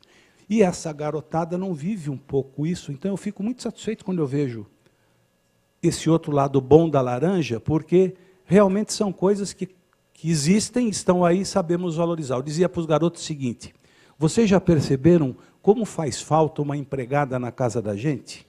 A gente só percebe a falta dela quando ela falta, não é? Porque aí as coisas complicam. E, às vezes, nós temos coisas à nossa frente que nós devemos estar valorizando, que nós devemos estar enaltecendo, mas parece uma coisa comum e parece que é descartável, né? As coisas hoje são descartáveis, e não é bem assim. O Luiz mostra um lado muito bom. Como não veio nenhuma pergunta, e eu acabei fazendo uma palestra também, vou parar de falar e fazer uma pergunta para cada um dentro daquilo que vocês apresentaram. Queria primeiro perguntar para o professor Marcelo qual é a visão dele com relação a essa perspectiva de crescimento do país, potencial de crescimento que tem.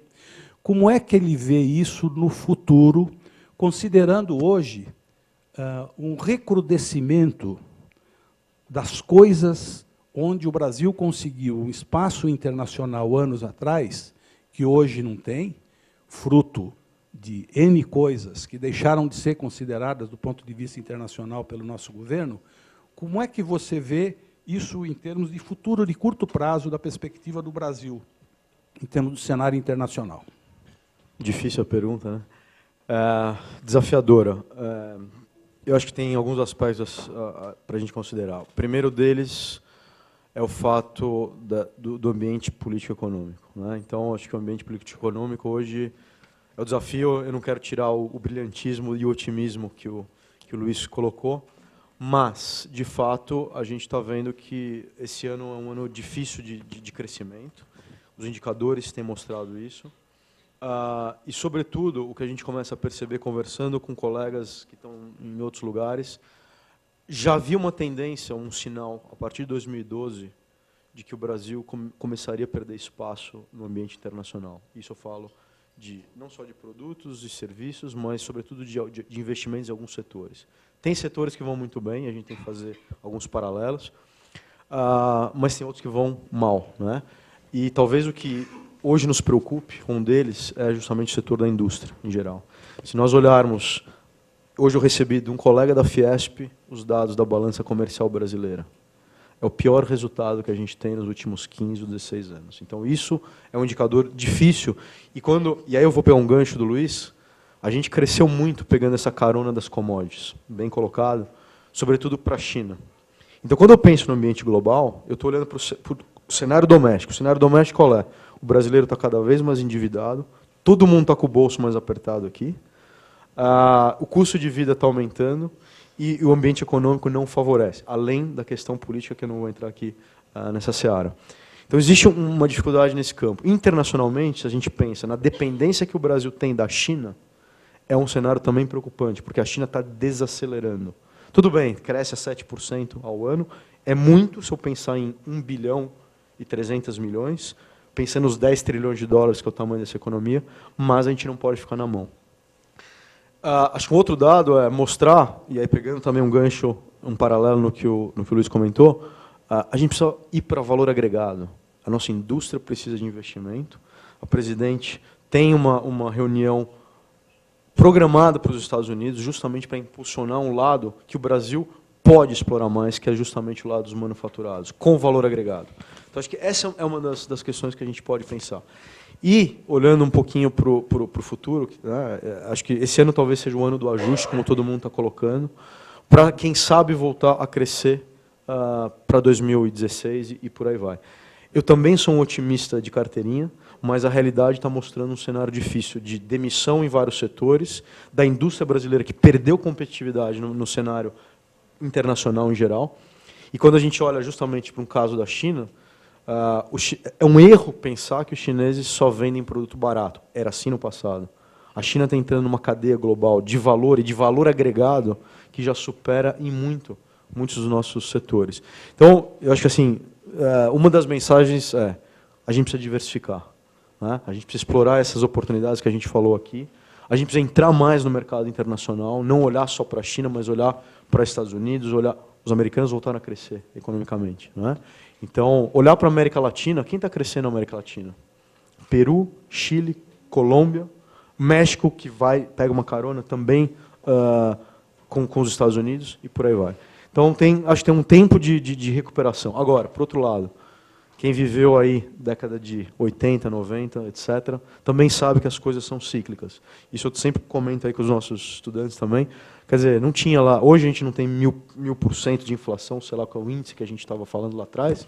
Tem uma inflação que incomoda, mas é um cenário um pouco mais, entre aspas, controlável do que tinha no passado. Então, vamos ver o que vai acontecer agora nesse curto prazo, segundo semestre. Tomara que a gente não tenha nenhuma surpresa pior, do ponto de vista político, não só econômico, para que jogue um cenário de pessimismo nos investimentos. Obrigado. Tem uma pergunta aqui para fazer para a Silvia, que é da Rose, da Rente My Brian.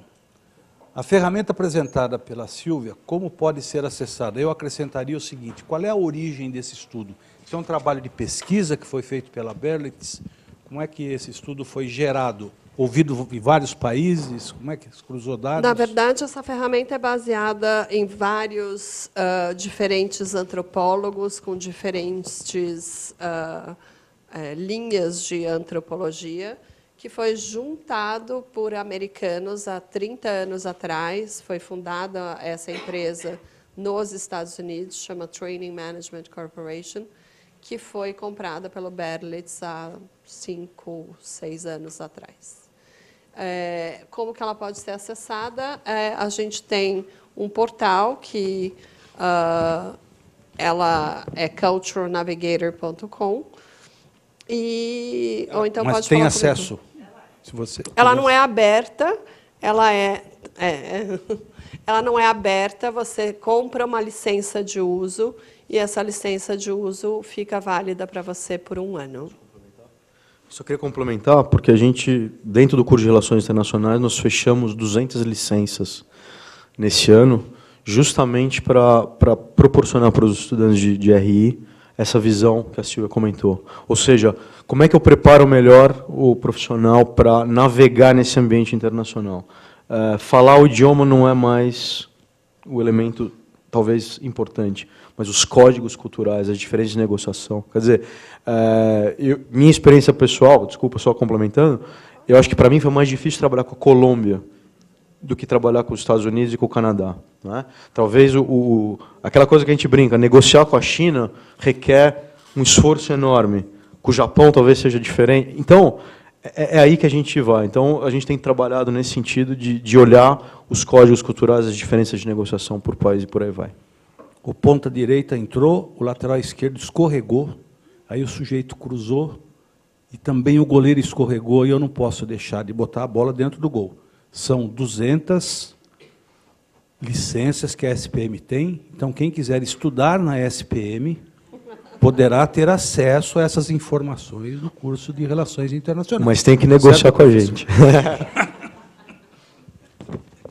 Ok. Professor Luiz Lara, o senhor afirmou que a grande vocação, a grande sacada, desculpa, é que o Brasil leve marcas nacionais para o exterior. Na sua opinião, O que está faltando para que isso aconteça? É da Daiane Burgos, da FIAN.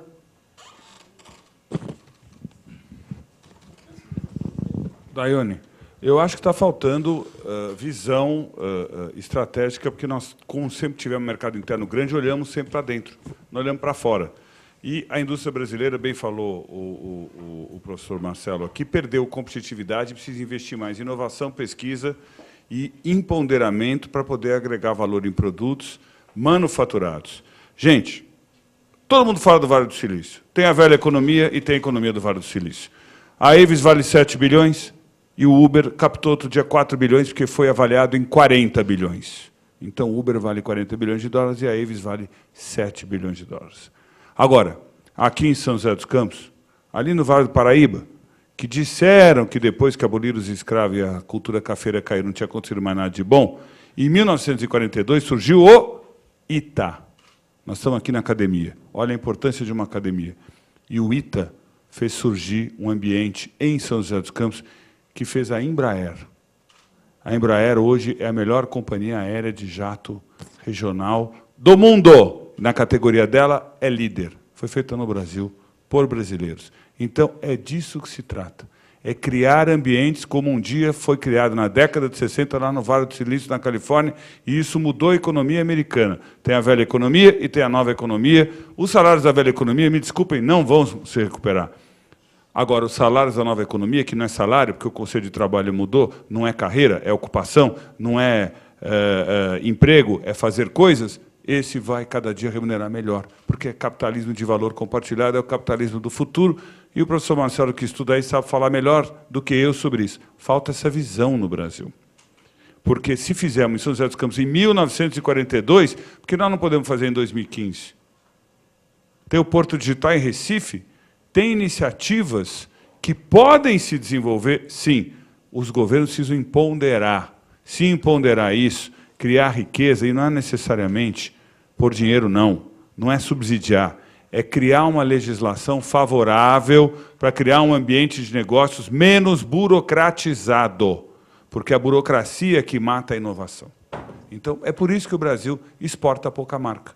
E aí tem os heróis, como tem a Alpargatas fazendo Havaianas, tem os heróis, como tem Natura fazendo crescimento em toda a América Latina, como tem a Embev, como tem uma JBS, empresas que abrem mercados, uma Gerdau, que abrem mercados, mas que são exceção, uma Vale, entendeu? Que tenta agregar mais valor para o minério de mais qualidade, mas o Brasil precisa dessa visão. Desculpe, se fizer a Embraer a partir do ITA, por que nós não podemos fazer isso? Claro que nós podemos, gente. Repito, o brasileiro é competente, trabalhador. Essa crise é um ano. Nenhuma empresa vai embora do Brasil. Vai penar, mas eu entrei no mercado de trabalho na década de 80, teve 7 moedas. O Zé Francisco vendeu mídia em RTN de manhã, que era um preço de manhã e outro preço à tarde. Então, a gente conseguiu fazer moda, propaganda, economia de primeiro mundo na década de 80. Não é agora que a gente tem um mercado interno maior que a gente não vai superar essa crise. O ministro Levi vai fazer o ajuste fiscal certo, nós vamos superar essa crise. Crise política institucional, o Getúlio se suicidou em 54, gente. O Jean caiu em 64, parecia o fim de mundo, não foi. O Tancredo morreu na véspera, 45 dias depois de tomar posse, não tomou posse. As pessoas passam, o país fica, todos nós vamos passar. Agora, o ITA ficou, a Embraer ficou, a SPM vai ficar. O sonho lá de 60 anos atrás, é isso que a gente tem que fazer. Se a gente não acreditar, nós estamos aqui 9h30 da noite, por quê? Se nós podíamos estar bebendo um chopp. Porque nós estamos fazendo a diferença. Então, é nessa capacidade do brasileiro que eu acredito. E eu não sou otimista, eu acredito na capacidade de ação do brasileiro se a gente criar um ambiente de negócio para isso. Não temos ainda como deveríamos. Quando tivermos e fizermos, fez a diferença. Nós temos nosso Vale do Silício, chama CITA e chama Embraer. Numa economia ainda em desenvolvimento, lá nos idos de 40. Eu acredito que experiências como essa podem se repetir. Criatividade não é só na comunicação. A criatividade está em tudo. A criatividade está em tudo. A forma, se a gente pudesse incentivar jovens aqui da SPM a desenvolver aplicativos, ferramentas no mundo em que vai aproximar realidade virtual, um mundo em que a produção, o consumo, a comercialização, a distribuição está mudando tudo, a indústria virou varejo, varejo virou indústria, e onde você pode ser protagonista e comprar coisa a qualquer hora no e-commerce, o mundo vai ficar muito conectado. As nossas empresas de e-commerce não vão ficar nada devendo nenhuma empresa de e-commerce no mundo, porque a maior empresa de e-commerce do mundo vai ser chinesa e chama Alibaba. E era impensável que a China, o professor está dizendo isso aí, pudesse ter uma empresa de e-commerce. Não há mais verdades absolutas no mundo, gente. O empreendedorismo está em toda parte.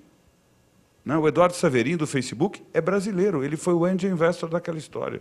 Então, vamos parar com esse sentimento de vira-lata, que o Nelson Rodrigues já falou. Vamos parar com essa autoestima baixa. Vamos parar com essa história de que o Brasil vai acabar amanhã. Não vai acabar. O país não acaba. Mesmo com qualquer governo, não acaba. O país somos nós. Posso só complementar? Pois não. Um ponto. Plano da Embraer, sensacional. Quando você visita um mercado como a China e você vê a presença brasileira nesse sentido, você vê realmente essa questão da tecnologia. Agora, tem um aspecto, e aí é uma provocação, lógico, é um pouco do que está ocorrendo hoje na diplomacia brasileira, né, de perder espaço em alguns mercados internacionais, fechamento de embaixadas, isso joga contra tudo que foi construído anteriormente. Aqui, independente de questões partidárias, não é esse o ponto. O ponto é a gente não pode perder espaço no mercado internacional. Então, tem mercado-chave que a gente está perdendo, presença física. Tem que manter lá um escritório, tem que ter gente falando. Paro por aqui. Obrigado. Tem uma última pergunta aqui que eu queria dar um repasse, pediria é uma pergunta que eu queria ouvir dos três, que eu acho que cada um de vocês tem uma contribuição a dar para essa pergunta, mas que fossem breves, para podermos encerrar aqui, que nós já passamos do nosso tempo. A pergunta é do Alexandre Costa, ele é estudante da All Sales, e ele pergunta o seguinte: como vocês veem esse boom digital em que estamos vivendo em relação ao mercado brasileiro, mundial, e no meio disso a publicidade? Qual é a importância desse boom digital em relação ao futuro do nosso negócio, inclusive da publicidade? Começa com você, Luiz, que é o homem da publicidade. Eu não conheço sociedade sem narrativa. A sociedade se reconhece na comunicação, a sociedade se reconhece contando a história. Só que a comunicação não vai ser mais unidirecional, não vai mais ser pedra no lago, ela vai ser multidimensional. As ondas vão estar em todo canto. A tecnologia permitiu interatividade, consumidor e cidadão quer receber e produzir conteúdo. Permite uma conversa permanente de marcas com pessoas, pessoas com marcas. Isso está acelerado, isso está presente nas redes sociais. Agora, nós, publicitários, continuaremos com o nosso eterno desafio: saber contar bem uma história, de um jeito pertinente, ético, adequado, eficaz, criativo, em qualquer plataforma. Porque o YouTube, que é a grande sensação do Google, na verdade, é o comercial que o Zé Maurício está cansado de ver, de 3 minutos, que a gente colocava no intervalo da televisão lá nos anos 70. É uma revisita. O product placement, que a gente vê nos vídeos da Netflix, basta ver House of Cards ou Breaking Bad, na verdade é aquele velho e bom merchan que começou lá nos anos 30 no rádio com as novelas da Lever. E a gente está continuando a saber contar uma história e colocando aquela marca com pertinência na história. O rádio, com o jingle, com os spots, os conteúdos que são chamados native advertising, a publicidade nativa com conteúdo feito nos jornais, nos tablets, no mobile. O BuzzFeed é uma tecnologia que permite hierarquizar conteúdos. E as pessoas vão replicar esses conteúdos no Facebook, que já está ficando velho, e tentando sobreviver no mobile e mudando para vídeo. As pessoas vão replicar esse conteúdo no Twitter. Ou seja, vai ter mais comunicação. Dificuldade. Com muito mais comunicação, ter relevância. Como é que a gente vai conquistar relevância? Então, o poder de saber contar uma história e saber destacar uma organização, os atributos de uma marca de produto e serviço, vai ficar mais desafiador em qualquer uma dessas plataformas. Porque, me desculpem, não há uma marca no mundo que foi criada ainda na web, só na web. A Apple é um grande anunciante offline. A Facebook é anunciante offline. O Google é a velho balcão de anúncios onde começou a propaganda brasileira, só que ele é virtual, é o link patrocinado. Então não tem nada de novo. A tecnologia faz uma revisita e acelera tudo. Dificuldade, muita informação, como ser relevante, como saber contar uma história. E a dificuldade de monetização em propaganda do Facebook, do YouTube, ainda é muito maior do que da TV aberta, da TV a cabo, do rádio, do jornal, da revista. E todos nós estamos vivendo esse desafio e saber integrar isso. Mas eu não tenho dúvida que não vai existir nenhuma empresa que vai abrir mão de comunicação, de ter tom de voz, não tem mais low profile, não tem mais no profile. Todo mundo vai precisar de narrativa. Então, vai investir mais em comunicação, vai crescer o investimento em propaganda. Só que vai ficar mais fragmentada, mais direcionada, mais one-to-one, dinheiros menores, margens menores e mais ação e mais dificuldade para ter relevância. Para isso, vocês são jovens, vão saber percorrer essa avenida digital e integração das plataformas de mídia muito melhor do que nós que somos analógicos. E vamos saber continuar fazendo comunicação para criar uma percepção de valor para uma marca muito maior do que o da etiqueta de preço. Foi o que a Intel fez ao transformar o que está dentro do computador numa marca. Foi o que a Havaianas fez ao transformar a sandália de borracha numa marca. Assino embaixo. Dona Silvia Freitas, qual é a tua impressão sobre isso? Então, na verdade, a tecnologia só vem, na verdade, acelerar e ajudar a comunicação e interação entre pessoas. E isso acaba que vira uma linguagem única e comum, né, nessa globalização e nas pessoas de diferentes culturas. É isso que eu vejo. Ok, muito obrigado. Luiz disse tudo. Eu só resumiria uma frase dele. Fragmentação, achar o target certo. Exemplo rápido, eu vivi alguns anos no Canadá e Toronto era uma cidade que tinha pelo menos 100 canais de televisão diferentes, com culturas diferentes, e os caras já lá atrás eles começavam a entrar no nicho do nicho do nicho e incorporar tudo isso que ele falou. Então, acho que é saber, e a gente tem que saber filtrar a informação. Acho que esse é o desafio dessa nossa geração, dessa sociedade. Ok, muito obrigado. Chegamos ao final da noite. Nosso agradecimento aos capítulos regionais da APP de Campinas, Uberlândia e Uberaba, os nossos amigos da Escola Metodista.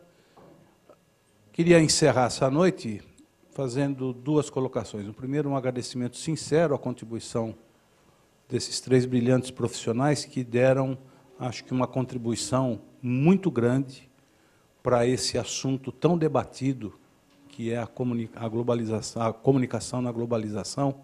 E eu acho que cada um de nós saiu hoje daqui com algum conhecimento e alguma até esperança de que as coisas serão melhores.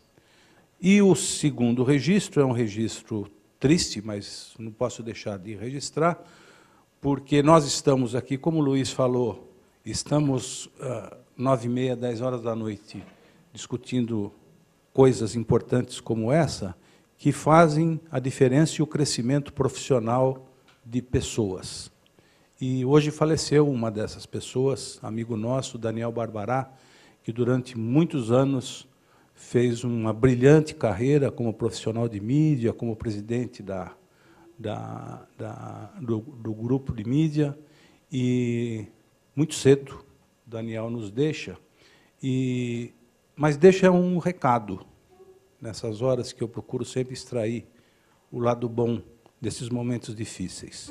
Ele teve uma passagem curta por aquilo que nós esperávamos nesta vida, mas ele deixou legados, exatamente por ele ser uma dessas pessoas que poderia estar sentado aqui para ajudar a fazer a diferença. E que nós levemos isso como uma lição de que vale a pena estudar, acreditar e fazer que o mundo pode ser melhor dependendo de cada um de nós. Obrigado.